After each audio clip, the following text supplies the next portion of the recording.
आज हम लोग ऊर्जा के स्रोत के बारे में जानते हैं। जैसा कि हम सभी लोग जानते हैं कि हम सभी को घरों में कुछ न कुछ ऊर्जा का उपयोग घर के कार्यों के लिए किया जाता है।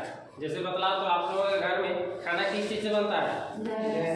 गैस से बनता है। और किसी के यहाँ बिजली, इंडक्शन है, बिजली है, किसी के यहाँ लकड़ी से भी बनता है, कोयला से भी बनता है। ये सभी ऊर्जा के स्रोत हैं, है ना, जो कहीं न कहीं से हमें प्राप्त हो रहे हैं। तो ऊर्जा के जितने भी स्रोत हैं उन्हें दो कैटेगरी में बांटा गया है, परंपरागत ऊर्जा स्रोत और गैर परंपरागत ऊर्जा स्रोत। परंपरागत ऊर्जा स्रोत कौन सा स्रोत है? जो कि हमें प्रकृति से प्राप्त हो रही हैं लेकिन वे समाप्य हैं। जैसे लकड़ी और कोयला है, उसका अगर हम दिनों दिन प्रयोग करते रहें तो कभी न कभी समाप्त होगा ना, मतलब ये समाप्य है।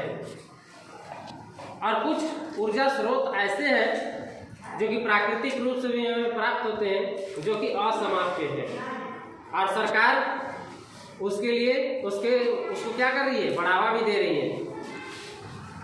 जैसे कि सौर प्रकाश, सौर ऊर्जा है ना, जो कि हमें सूर्य के प्रकाश से प्राप्त होती है। उसी प्रकार पवन ऊर्जा है, जो कि किससे प्राप्त होती है? तेज पवनों के चलने से। आप कहोगे कि तेज पवनें किस प्रकार ऊर्जा देती हैं? तो चलो इसका एक मॉडल है, इधर सामने आप दिखाते हैं। यह एक विंड मिल है। इसमें देखो 3 पंखुड़ियाँ लगी हुई है और पीछे की ओर एक मोटर लगा हुआ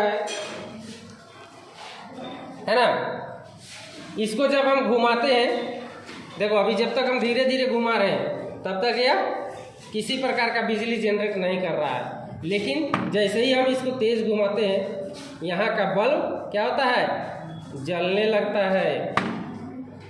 जलता है ना। तो इस प्रकार जहाँ यह विंड मिल कहाँ काम करता है? जहाँ बहुत तेज हवाएं चला करती हैं, है ना। जैसे डेनमार्क वगैरह है, जहाँ पर कि बहुत तेज हवाएं चलती हैं 15 किलोमीटर प्रति घंटे की रफ्तार से। वैसे जगहों में इस प्रकार के विंड मिल लगाए जाते हैं और बिजली तैयार किए जाते हैं। लेकिन जहाँ 15 किलोमीटर प्रति घंटे की रफ्तार से तेज हवाएं नहीं चला करती है, जहाँ कम हवाएं चलती है, वैसे जगहों में क्या किया जाता है? वहाँ पर एक दूसरा ये है विंड मिल होता है। उसको हम लोग हैंड पावर जनरेटर भी कहते हैं। उसको हम लोग हाथ से भी चला सकते हैं। जैसे कि यहाँ एक हाथ से चलने वाला ये एक जनरेटर है। देखो जैसे ही हम इसको घुमाते हैं धीरे धीरे, तो थोड़े से ही घूमने पर यह क्या करती है? बिजली उत्पन्न करती है। अब देखो सामने एक बल्ब लगा हुआ है जो कि जल रहा है ना। इसको जब हम विंड मिल का व्हील को घुमा रहे हैं तो यह किसको घुमा रहा है?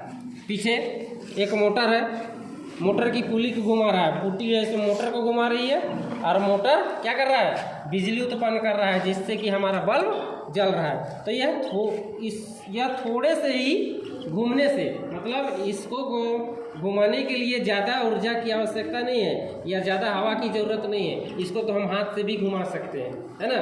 तो जहाँ तेज़ हवाएं नहीं चलती है उसके लिए ये अल्टरनेट व्यवस्था है ना। मान लो जहाँ हवा नहीं है वहाँ वैसे जगहों के लिए ही है। लेकिन जहाँ बहुत तेज़ हवाएं चलती है वैसे जगहों में यह विंड मिल लगाया जाता है और बिजली उत्पन्न की जा सकती है।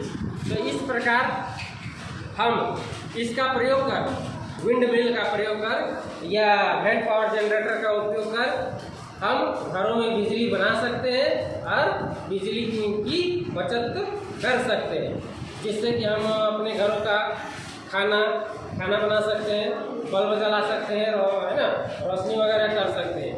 मतलब बिजली से होने वाले जितने भी कार्य हैं वे सभी काम कर सकते हैं। और इससे क्या होगा? जो परंपरागत ऊर्जा स्रोत जैसे लकड़ी कोयला पर जो हम लोग आश्रित रहते थे, वह आश्रित रहना नहीं पड़ेगा। वह भी हमारे लिए आने वाले भविष्य के लिए वो भी क्या होगा? बचेगा। इस प्रकार हम परंपरागत ऊर्जा स्रोतों को भी बचा सकते हैं।